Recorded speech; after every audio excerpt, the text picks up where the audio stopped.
Hey guys, welcome back to my channel. Rewind That. It's your girl, Miss K. If this is your first time coming across my channel, welcome. Make sure you hit that subscribe button if you like what you see and hear. Also hit that notification bell so you know when I upload more videos like this one. I want to send a special shout out to my new subscribers and my OGs. Thank you, thank you, thank you. All right, guys, I'm sorry that I am just now posting this video. Wish I could have done it earlier, but here we are. The latest episode of Lovecraft Country, Season 1, Episode 10, okay, called Full Circle. And this is the season finale, guys, the last episode. And I was disappointed. I'm not going to lie. I didn't hate the episode, but of course I was disappointed with how things ended off. But, you know, it is what it is. Let's get into it, okay? So the episode starts off with the gang, right? They're back home. And they're rushing to get Dee upstairs because she's burning up and she's on her way to turning back into those, jigabobo thing, okay? So as Tick does an incantation, it opens up the book of names and the pages turn and we see that a page is revealed with Tick's family birthmark on it. So for some reason, this causes Tick to fall out and Letty as well, okay? And they're taken back to the past where we see Tick talks to Hanna and then also his mother, and then Letty's talking to Dora's grandmother, okay? So without going into much detail about this, we find out that Hanna died, right? Well, we find out that when she died, she kept finding herself back at the burning lodge and she thought that she was in hell. All right, so eventually she realized that the fire was a fire from within her. It was basically her rage made manifest, okay? And she figured out how to protect her family by binding the book of names closed with a spell. All right, also we see that Hanna, Dora's grandmother, and Dora all agree that Tick has to be sacrificed, okay, in order to achieve the greater good of the family. And then we see that Dora's grandmother tells Letty not to make the same mistake that Hanna did, which was bind the book of names out of fear. Okay, she tells Letty to use the book to her advantage. And if she makes the same mistake that Hanna did, she can cripple her son. So be strong, be brave, girl. So she's basically saying, girl, use this book for magic. Don't close it because you're afraid. Okay, so basically, Hanna, she closed it because she didn't want the torture. She didn't want her ancestors to be tortured the way she was. So that's why she binds it. Anyway, so moving on. Tick basically has no way of getting around being sacrificed from Christina, all right? So there's pretty much no way out, right? So they go ahead and they reverse the curse for Dee, and she wakes up screaming once she sees her arm. Next, Montrose tries to talk Tick out of doing Hanna's spell because he feels it's too risky since it involves walking right into Christina's hands. So he tells Tick that in the book it says he dies in the ceremony. But Tick tells Montrose that the book is wrong and that it's just one potential future. But Tick is lying, okay, by saying this. And Letty knows it too because she stops writing for a second and gives a look that says she knew Tick was lying. And she probably was like, why is he lying, But anyway. But at this point, Tick is telling Montrose what he wants to hear because he's not down for whatever when it comes to the greater good. All right. Meaning if achieving the greater good for the family involves sacrificing his son, Montrose ain't trying to hear it. Okay, so from the jump, we've already seen that Montrose has been trying to get Tick to leave this magic stuff alone because he did not want anything to happen to his son. He's always felt that it was dangerous. Okay, so this is why Tick is lying to Montrose. And we find out that the one last secret Tick had was simply that he lied to Montrose and he knew that he would die in the autumnal equinox. Okay, but he lied to him because he knew that his father wouldn't allow it. Okay, so, or he would probably try to do something to sabotage it. Okay, also, before we move on, I want to mention that Letty has sadly accepted Tick's fate. And I noticed this throughout the episode. She knows there's nothing else she could do, so she's kind of just going with the motions, because she knows that it's for her son in the end, right? She loses Tick, but it's also for the future of her child. Anyway, Tick ends it off with telling Montrose that they're going to use the book to protect their family. So now him and Letty go back to the tunnels of the museum and they summon Titus, okay? Because they need a piece of him. They need a piece of his flesh along with a piece of Christina in order for Hanna's binding curse to work. So it's 3 parts. It's a part of Tick's body, Christina's body, and Titus's body for the curse to work. So as they're trying to attack Titus, he's able to escape somehow, and he goes right where Christina is and he warns her, of course causing her to have an accident pretty much, but he tells Christina those N words have the book of names, and he's able to say this right before he's summoned back to the circle. So now that Titus is back, Tick, Letty, Hanna, Dora, and Dora's grandmother are reciting incantations all around him. And this time Tick is able to attack him and remove a piece of his flesh from his chest, okay? Then they say some words that send Tick's mother and ancestors back to the other side. And of course, when it was time for Tick to send his mother back, he couldn't do it. So Letty had to finish it for him. Okay, and let me just say real quick that Letty showed a lot of sadness in this episode, especially in the beginning. Okay, she had to be strong about what was about to happen, like I said before. But she had to be strong about what was about to happen to her man, and there was no time to cry about it because they had to put their plan into action. So I say all that to say that I felt sorry for Letty because she had to put on that brave face or just put her feelings to the side, even though she was hurting. Next, Letty tells Montrose and Tick that she's going to ask Ruby to help with getting Christina's blood since she's close to her. Montrose says that's the daggone problem right there. She's too close, okay? So he doesn't trust it, and he has a point. He shouldn't, okay? Because we see in the long run that he was right. Either her being too close would backfire on them or would backfire on her. And we know what happened, right? It backfired on her. So we already know that regardless, even though Montrose is right, he ain't trying to hear about no plans and no ideas anyway. Because like I said, he's not with it, okay? So then Hippolyta comes in and she lets the gang know that she's going to be joining them in the mission. So they might as well just go on and tell her about the spell. Okay, then they see Christina approaching. So Letty hurries and tries to hide the book of names, not knowing that Christina already knows that they have it, which is the reason why she's there. Okay, so Christina comes in and she's like, somehow you got your hands on the book of names.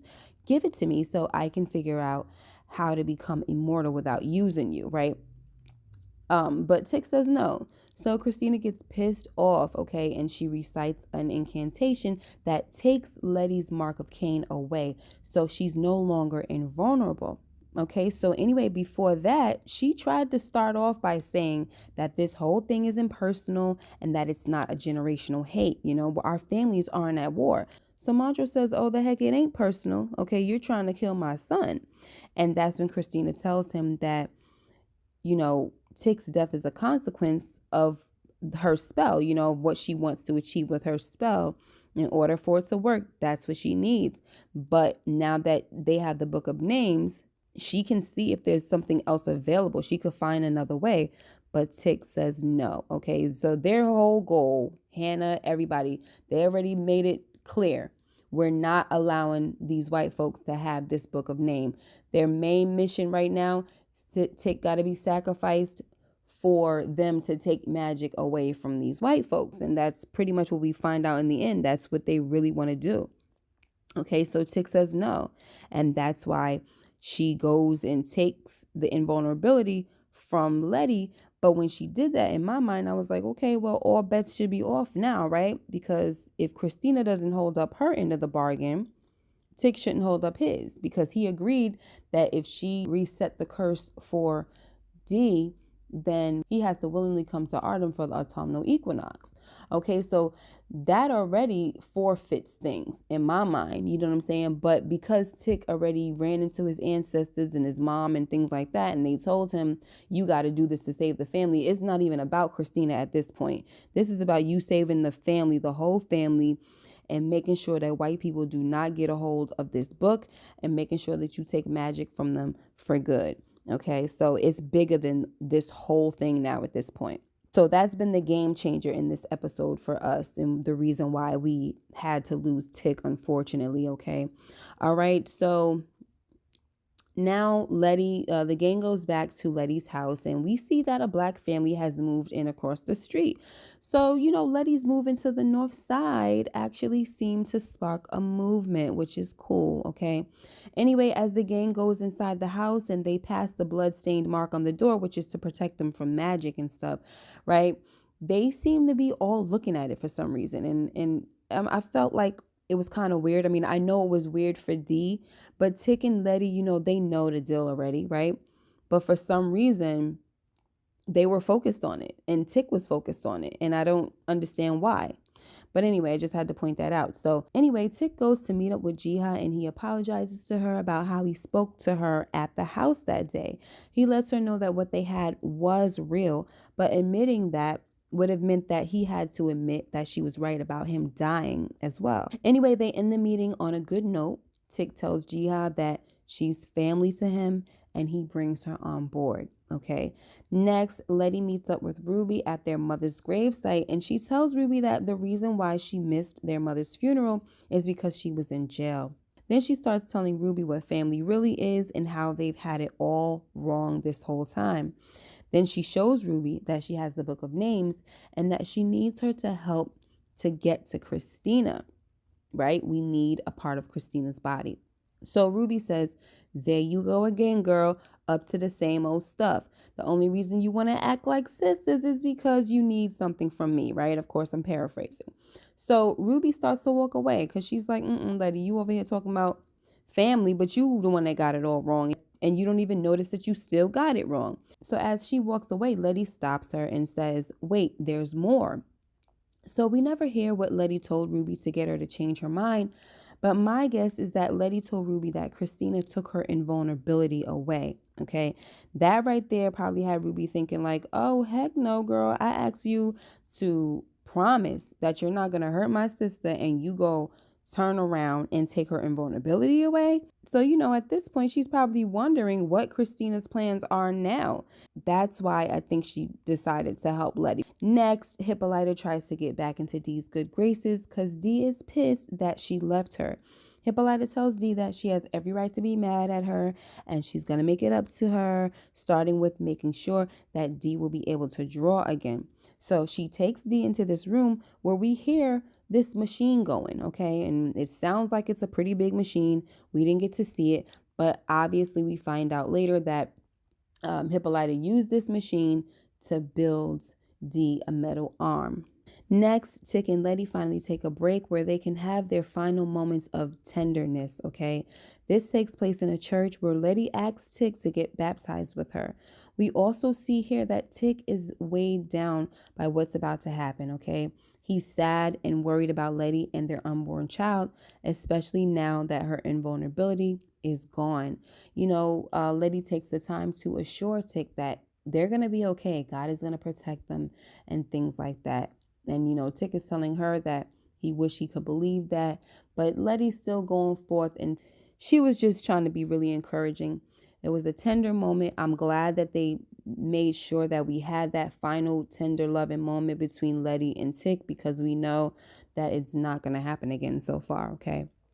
Next, the gang is getting ready to head back to Ardham, and before they leave, Ruby shows up and tells Letty that she was able to get Christina's body. So the gang are on their way and they start singing along to Life Would Be a Dream, right? While they're driving down the road. And this was a bittersweet moment for me because while I loved this scene, I already had the feeling that something bad was going to happen. So this was kind of like their last moment of happiness all together, right? With everybody that they love and stuff like that. So next, they make it to Ardham and Tick eats Titus's flesh and drinks Christina's blood, while the rest of the gang draw protection symbols all over the place, okay? So next we see Letty and Ruby together, and we find out that Ruby is actually Christina in disguise. So Ruby is dead now because Christina caught her trying to steal her potion. So we know that the blood that Tick was just drinking is not Christina's blood. So we already know that everything that they had planned is not going to work now because they don't have all three elements. Okay, so we see Letty and Ruby/Christina start fighting, right? And Ruby/Christina eventually throws Letty from the tower, and she appears to be dead.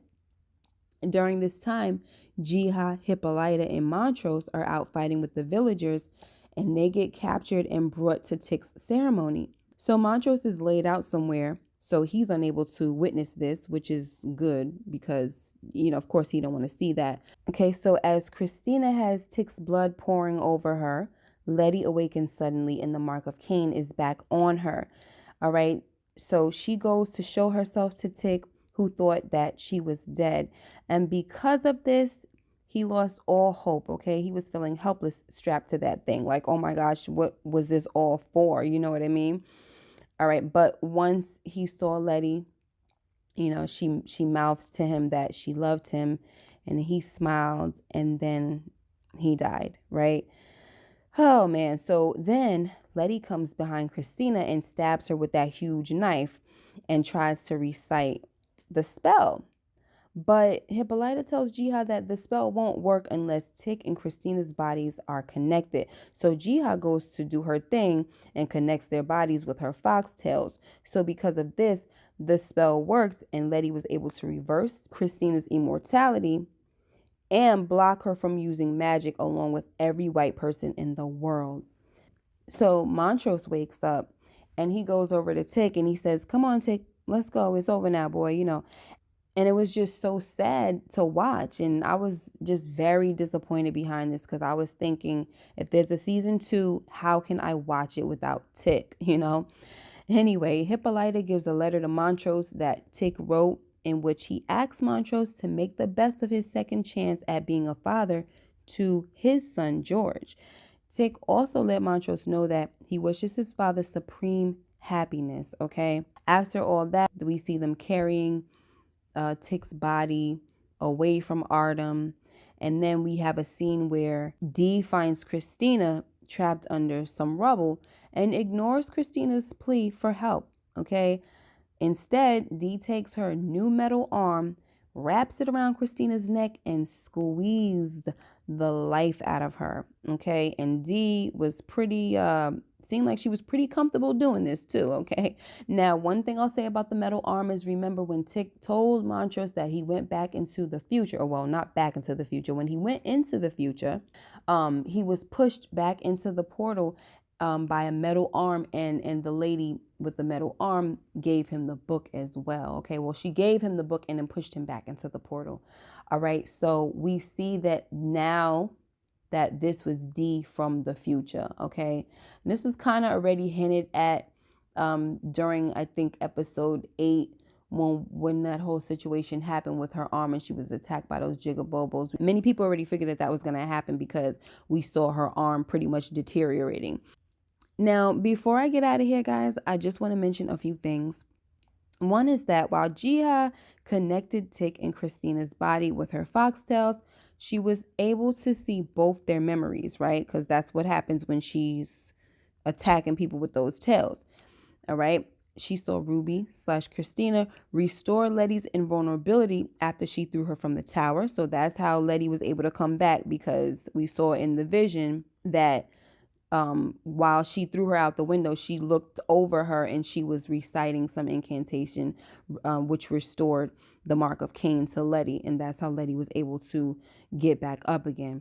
All right. So Gia also saw Tick and Montrose hugging. So hopefully, they had some kind of tender moment, obviously, with some reconciliation and things like that. But it already seemed like they reconciled. But I really wish that we were able to hear what that moment was all about, what they were talking about and things like that. Okay. Now we also saw that Tick was showing Dee how to control or get along with his Shoggoth. All right.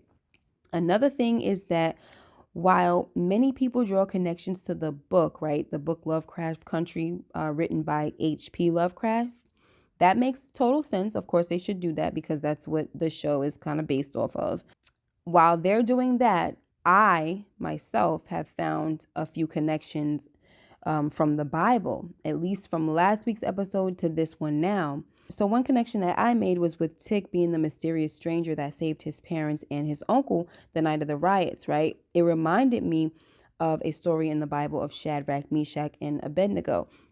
Okay, they were thrown into this fiery furnace, and instead of burning up, they were protected. And King Nebuchadnezzar looked into the fire and saw a fourth man in the flames with them walking around. And he's like, didn't we throw three men in the fire? But yet I see a fourth man, and the fourth man is taking on the form of the Son of God. Okay, he's in the form of the Son of God. All right, and the Son of God is Jesus, right? So, which in this time of King Neb, this was the Old Testament. So we know that Jesus wasn't born yet. He wasn't born until the New Testament. So we see that Jesus came to the rescue before he was born, right? To save three of God's servants, Shadrach, Meshach, and Abednego, and later to be willingly sacrificed on the cross to save the world. Now, I say all this because in comparison, Tick also appeared before he was born, right? To save three people, his mom, dad, and uncle. Then later on went willingly to Ardham to be sacrificed in order to save his family and protect black people against white folks having magic on their side, okay? And also, when Tick ate Titus's flesh and drank Christina's blood, at least he thought he was drinking her blood, it also reminded me of the Last Supper when Jesus was saying, you know, we're going to break this bread. It's representing my body. We drink this wine. It represents my blood. That is also a comparison that I have made and noticed. Now, I don't know if this is what they did on purpose, but come on, it's too close. So I had to mention it, okay? All right, guys, it's been real, and I hate to see this show go. Oh my gosh, I'm really hoping that they bring Tick back, right? If there's a season 2, I mean, because come on, it's magic. So come on, guys, right? If they don't bring him back, then don't bring Letty back either, because I don't want to see her with nobody else. That's just my opinion right now. I love Tick and Letty together. Lastly, we never found out who Tick's real father is, which was pretty whack to me, right? But knowing everything Montrose has gone through and the personal sacrifices he's made just to be a father, I'm really hoping that Montrose is Tick's father, okay? All right, guys, that's all for today. Let me know what you guys thought about this season finale. Make sure you like, comment, and subscribe. Hit that notification bell so you know when I upload more videos like this one. All right. I'd also like to start doing some Throwback Thursday reviews where I bring up old episodes of shows that have completed their series already and review them for old time's sake. All right. Let me know if there's a particular throwback show that you guys like me to cover, and I will do that for you. Hopefully I've watched it and I will make sure that happens. Okay. Take care, guys, and be blessed. And I'll see you in the next video. Bye-bye.